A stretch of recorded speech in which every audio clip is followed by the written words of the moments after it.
Hello friends, welcome back to our channel find everything. Weekly current affairs में आज हम देखेंगे 17 दिसंबर 2023 से लेके 23 दिसंबर 2023 के बीच की कुछ महत्वपूर्ण घटनाएं और खबरें। तो आज का हमारा पहला क्वेश्चन है, सड़क सुरक्षा की वैश्विक स्थिति रिपोर्ट 2023 किस संस्था द्वारा जारी की जाती है। तो दोस्तों, ये रिपोर्ट जारी की जाती है वर्ल्ड हेल्थ ऑर्गेनाइजेशन के द्वारा, और इस रिपोर्ट के अनुसार वैश्विक स्तर पर सड़क दुर्घटना मृत्यु दर में गिरावट आई है, लेकिन जो हमारे भारत में है इसमें वृद्धि देखी गई है, जो कि लगभग 15% है। मतलब दुनिया में सड़क दुर्घटना के कारण मृत्यु दर में गिरावट आई है, लेकिन हमारे भारत में इसमें वृद्धि हुई है, जो कि एक चिंता का विषय है। और वर्ल्ड हेल्थ ऑर्गेनाइजेशन की वैश्विक स्थिति रिपोर्ट से पता चलता है कि भारत में सड़क यातायात से होने वाली मौतों की कुल संख्या 2010 में जहां पर 1,34,000 थी, वहीं यह 2021 में बढ़कर 1,54,000 हो गई है। अब इससे संबंधित कुछ और फैक्ट देख लेते हैं, जैसे कि सड़क सुरक्षा सप्ताह यह कब मनाया जाता है। तो यह हर साल 11 जनवरी से 17 जनवरी के बीच मनाया जाता है, और 2023 में जो सड़क सुरक्षा सप्ताह मनाया गया वो 34वां सड़क सुरक्षा सप्ताह था, और इसकी जो थीम थी वह थी स्वच्छता व सड़क सुरक्षा। और इसका जो आयोजन है सड़क परिवहन और राजमार्ग मंत्रालय द्वारा किया जाता है, जिसका उद्देश्य सड़क सुरक्षा के महत्व पर जागरूकता फैलाने का होता है। और यदि हम विश्व स्वास्थ्य संगठन WHO की बात करें तो इसकी स्थापना 7 अप्रैल 1948 को हुई थी।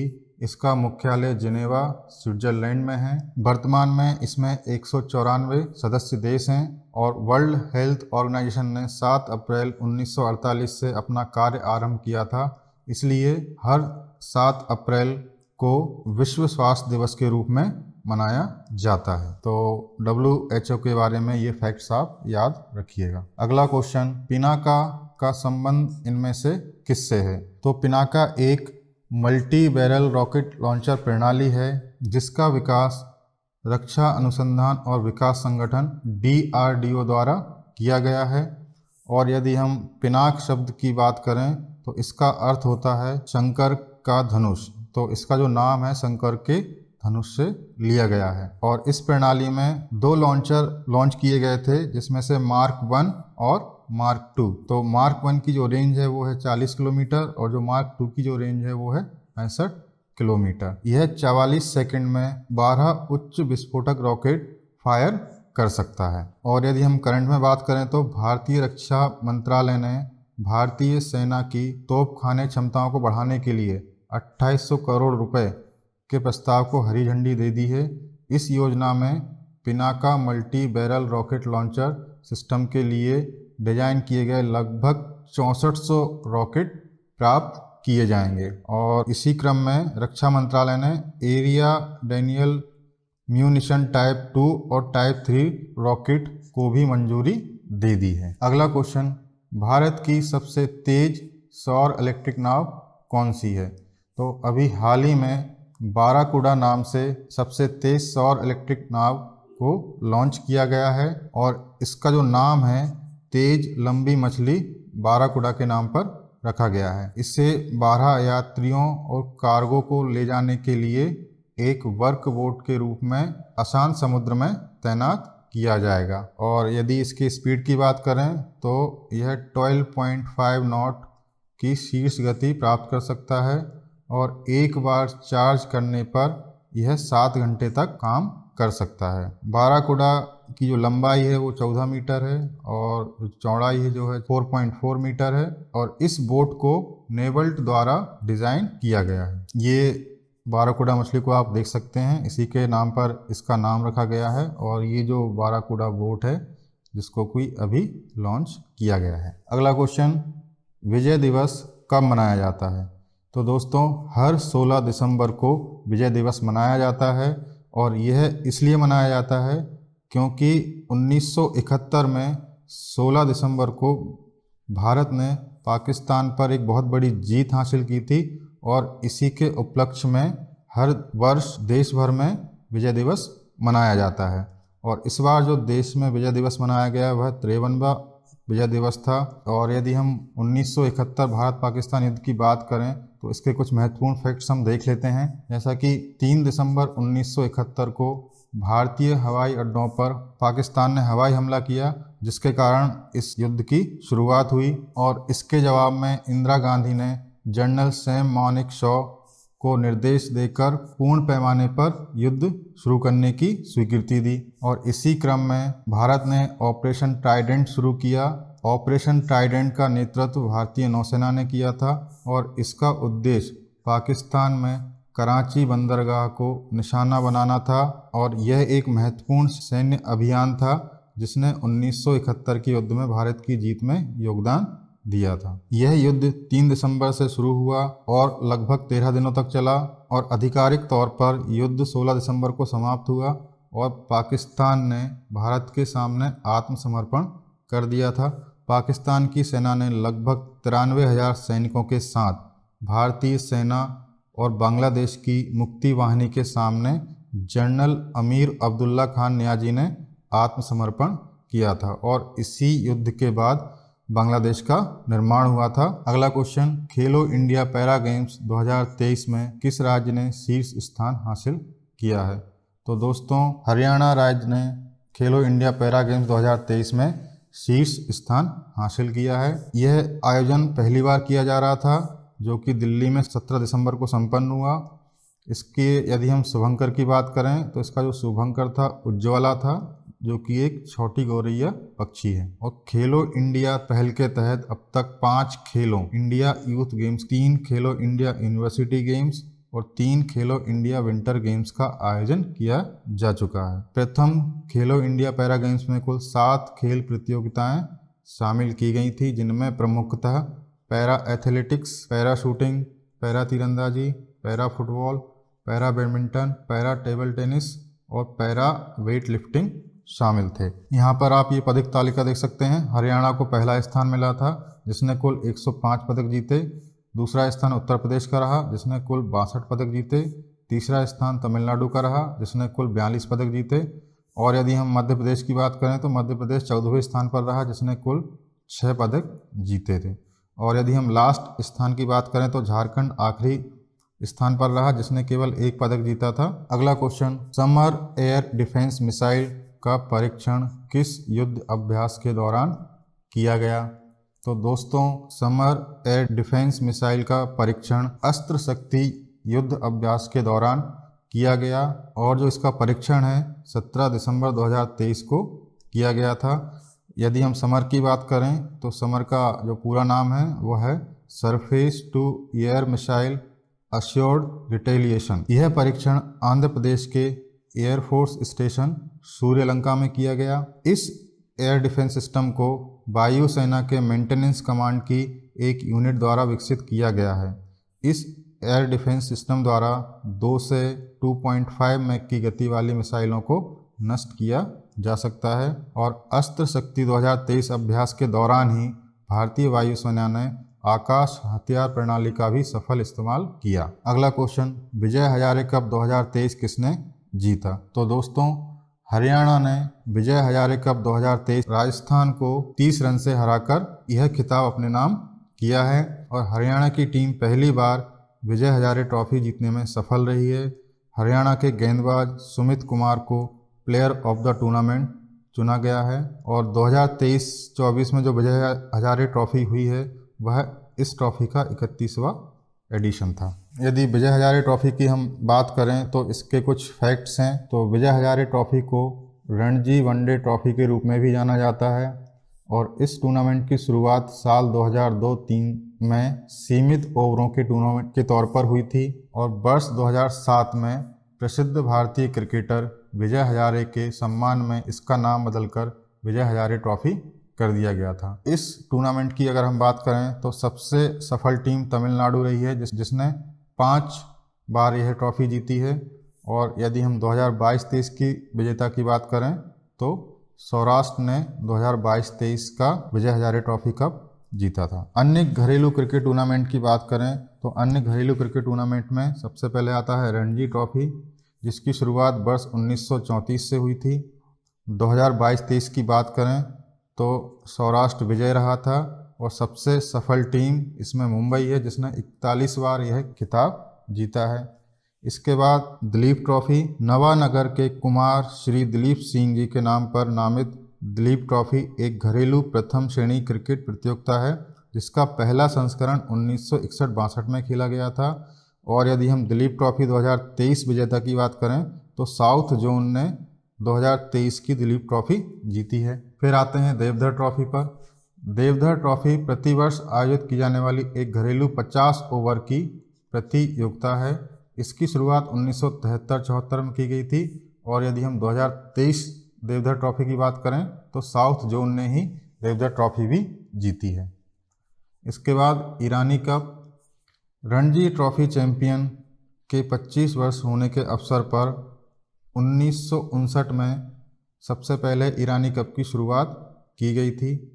यह प्रतियोगिता रेस्ट ऑफ इंडिया और रणजी ट्रॉफी के विजेता टीम के बीच आयोजित की जाती है। ईरानी कप 2023 की बात करें तो रेस्ट ऑफ इंडिया ने ईरानी कप 2023 जीता है। इसके बाद सैयद मुश्ताक अली ट्रॉफी, इसकी जो शुरुआत है 2006-07 से हुई है। यह एक घरेलू T20 प्रतियोगिता है और 2023 की बात करें तो पंजाब ने 2023 सैयद मुश्ताक अली ट्रॉफी जीती है। तो यह भारत में होने वाले कुछ डोमेस्टिक क्रिकेट टूर्नामेंट हैं जिनके आधार पर खिलाड़ी इनमें परफॉर्मेंस करके इंटरनेशनल लेवल पर सेलेक्ट किए जाते हैं। अगला question, ITF world champion award 2023 पुरुष एकल और महिला एकल वर्ग में किसको दिया गया? तो दोस्तों यह मिला है नोवाक जोकोविच और अरीना सबालेंका को, जिनको कि आप यहाँ पर देख सकते हैं। यह है नोवाक जोकोविच और ये हैं अरीना सबालेंका, जिनको कि ITF वर्ल्ड चैंपियन अवार्ड 2023 दिया गया है। नोवाक जोकोविच की बात करें तो ये सर्बिया के प्लेयर हैं और अरीना सबालेंका की बात करें तो ये बेलारूस की प्लेयर हैं। और जोकोविच ने 8वीं बार यह ITF विश्व चैंपियनशिप का पुरस्कार जीता है, जो कि यह भी एक रिकॉर्ड है, जबकि सबालेंका ने पहली बार यह पुरस्कार हासिल किया है। यदि हम पुरुष युगल की बात करें तो जो सेल्सेवरी, जो कि UK के प्लेयर हैं, जिनको कि आप यहाँ पर देख सकते हैं, और राजीव राम, जो कि USA के प्लेयर हैं, जिनको कि आप यहाँ पर देख सकते हैं, इनको पुरुष युगल का ITF वर्ल्ड चैंपियन अवार्ड 2023 दिया गया है। यह अवार्ड दोनों को दूसरी बार मिल रहा है। महिला युगल की बात करें तो स्टॉर्म हंटर, जिनको कि आप यहाँ पर देख सकते हैं, और एलिस मंटेंस, जिनको कि आप यहाँ पर देख सकते हैं, इनको महिला युगल का ITF वर्ल्ड चैंपियन अवार्ड 2023 दिया गया है। एलिस मंटेंस बेल्जियम की प्लेयर हैं और जबकि स्टॉर्म हंटर ऑस्ट्रेलिया की प्लेयर है। अगला क्वेश्चन, संयुक्त राष्ट्र द्वारा वर्ष 2024 को किस रूप में घोषित किया गया है? तो संयुक्त राष्ट्र द्वारा वर्ष 2024 को कैमेलिड्स का अंतर्राष्ट्रीय वर्ष घोषित किया है। इस घोषणा का उद्देश्य पारिस्थितिक तंत्र की सुरक्षा, जैव विविधता संरक्षण और खाद्य सुरक्षा के संदर्भ में और जलवायु परिवर्तन के अनुकूल होने में कैमेलिड्स की महत्वपूर्ण भूमिका को उजागर करना है। यह इस बात पर प्रकाश डालेगा कि कैसे ऊंट 90 से अधिक देशों में लाखों परिवारों की आजीविका की कुंजी है। यदि हम 2025 की बात करें तो 2025 को संयुक्त राष्ट्र द्वारा ग्लेशियरों के संरक्षण का अंतर्राष्ट्रीय वर्ष घोषित किया है और 2026 को रेंजलैंड्स और चरवाहों का अंतर्राष्ट्रीय वर्ष घोषित किया है। और यदि 2023 की बात करें तो 2023 में बाजरा का अंतर्राष्ट्रीय वर्ष घोषित किया था और 2022 में कांच का अंतर्राष्ट्रीय वर्ष घोषित किया था। अगला क्वेश्चन, गोवा मुक्ति दिवस, गोवा लिबरेशन डे कब मनाया जाता है? तो दोस्तों यह मनाया जाता है 19 दिसंबर को। हर साल 19 दिसंबर को गोवा मुक्ति दिवस मनाया जाता है और यह इसलिए मनाया जाता है क्योंकि 19 दिसंबर 1961 को गोवा को भारत का हिस्सा बनाया गया था। इससे पहले इस पर पुर्तगालियों का अधिकार था। 1961 में पुर्तगाली गवर्नर जनरल वसालो दा सिल्वा ने गोवा को आज़ाद कर दिया और एक ऑपरेशन चलाया गया जिसका नाम था ऑपरेशन विजय, और यह ऑपरेशन लगभग 3 दिनों तक चला और इस ऑपरेशन के बाद 19 दिसंबर 1961 को गोवा को भारत का हिस्सा बना लिया गया। जबकि 30 मई 1987 को गोवा को पूर्ण राज्य तथा दमन और दीव को केंद्र शासित प्रदेश का दर्जा दिया गया था। इसलिए 30 मई को गोवा के स्थापना दिवस के रूप में मनाया जाता है। यदि हम गोवा की बात करें तो गोवा की राजधानी पणजी है। इसकी जो आधिकारिक भाषा है वो कोंकणी है और अभी वर्तमान में इसके जो मुख्यमंत्री हैं वो हैं प्रमोद सावंत। अगला क्वेश्चन, आनंद विवाह अधिनियम किस धर्म से संबंधित है? तो दोस्तों, आनंद विवाह अधिनियम सिख धर्म से संबंधित है और यह जो अधिनियम है वर्ष 2012 में पारित किया गया था। उस समय जम्मू कश्मीर को छोड़कर सभी राज्यों केंद्र शासित प्रदेशों में यह लागू था, किंतु दिसंबर 2023 में यह अधिनियम जम्मू कश्मीर में भी लागू हो गया है। और यदि सिख समुदाय की बात करें तो सिख समुदाय में इसे आनंद कारज के नाम से जाना जाता है और सिख गुरु अमरदास द्वारा इसे शुरू किया गया था। इस कानून का उद्देश्य सिख परंपराओं के अनुसार किए गए विवाह को कानूनी रूप में मान्य करना है। और हिंदू धर्म की बात करें तो हिंदू में 7 फेरे लेते हैं, वहीं इस विवाह में केवल 4 फेरे लिए जाते हैं। अगला क्वेश्चन, कृषि विपणन और किसान अनुकूल सुधार सूचकांक किस संस्था द्वारा जारी किया जाता है? तो दोस्तों, यह सूचकांक जारी किया जाता है नीति आयोग द्वारा और इस सूचकांक की बात करें तो आंध्र प्रदेश 94 अंकों के साथ इसमें पहले स्थान पर रहा और दूसरे स्थान की बात करें तो 92 अंकों के साथ उत्तर प्रदेश को दूसरा स्थान मिला है। अगला क्वेश्चन, उन्नत आरोग्य श्री योजना किस राज्य द्वारा शुरू की गई है? तो यह योजना आंध्र प्रदेश राज्य के द्वारा शुरू की गई है। आंध्र प्रदेश के मुख्यमंत्री YS जगन मोहन रेड्डी ने 18 दिसंबर 2023 को आरोग्य श्री योजना शुरू की है। इस योजना के अंतर्गत 25 लाख रुपए तक का मुफ्त स्वास्थ्य बीमा लोगों को मिलेगा और इस योजना का लाभ वह लोग उठा सकेंगे जिनकी वार्षिक आय 5 लाख रुपए तक की है। अगला question, FIH men's player of the year 2023 किसे चुना गया है? तो FIH men's player of the year Hardik Singh को चुना गया है, जिनको कि आप यहाँ पे देख सकते हैं। अंतर्राष्ट्रीय हॉकी महासंघ ने 19 दिसंबर 2023 को अपने वार्षिक पुरस्कारों की घोषणा की है, जिसमें पुरुष वर्ग में भारतीय खिलाड़ी हार्दिक सिंह को यह अवार्ड मिला और महिला वर्ग में नीदरलैंड की जेन डे वार्ड, इनको कि आप यहाँ पे देख सकते हैं, इनको 2023 FIH player of the year women's चुना गया है। 2023 के FIH के अन्य पुरस्कारों की बात करें तो गोलकीपर ऑफ द ईयर पुरुष में यह मिला है प्रेमिन ब्लैक को, जो कि एक डच खिलाड़ी हैं, और गोलकीपर ऑफ द ईयर महिला यह मिला है सविता को, जो कि भारत की खिलाड़ी हैं। राइजिंग स्टार पुरुष में गैस्पार्ड जेवियर को यह अवार्ड मिला है। राइजिंग स्टार महिला में टेरेसा लीमा को यह अवार्ड मिला है। कोच ऑफ द ईयर पुरुष में आंद्रे हेनिंग को यह पुरस्कार मिला है। कोच ऑफ द ईयर महिला में एलिसन अन्नान को यह अवार्ड मिला है। अंपायर ऑफ द ईयर पुरुष में बेन गॉन्टगैन को यह अवार्ड मिला है और अंपायर ऑफ द ईयर महिला में अयाना मैकलीन को यह अवार्ड दिया गया है। यदि अंतर्राष्ट्रीय हॉकी महासंघ की बात करें तो इसकी स्थापना 1924 में की गई थी। इसका जो मुख्यालय है लुसाने स्विट्जरलैंड में है। FIH एक अंतर्राष्ट्रीय ओलंपिक समिति द्वारा विश्व भर में हॉकी के लिए एकमात्र शासी निकाय के रूप में मान्यता प्राप्त है। FIH फील्ड हॉकी के प्रमुख अंतर्राष्ट्रीय मैच विशेष रूप से विश्व कप के आयोजन के लिए उत्तरदायी होती है। अगला क्वेश्चन, अंतर्राष्ट्रीय गीता महोत्सव 2023 का आयोजन किस राज्य में किया जा रहा है? तो दोस्तों, अंतर्राष्ट्रीय गीता महोत्सव 2023 का आयोजन हरियाणा राज्य में किया जा रहा है। उपराष्ट्रपति जगदीश धनखड़ ने 17 दिसंबर 2023 को ब्रह्म सरोवर कुरुक्षेत्र हरियाणा में अंतर्राष्ट्रीय गीता महोत्सव और गीता संगोष्ठी का उद्घाटन किया।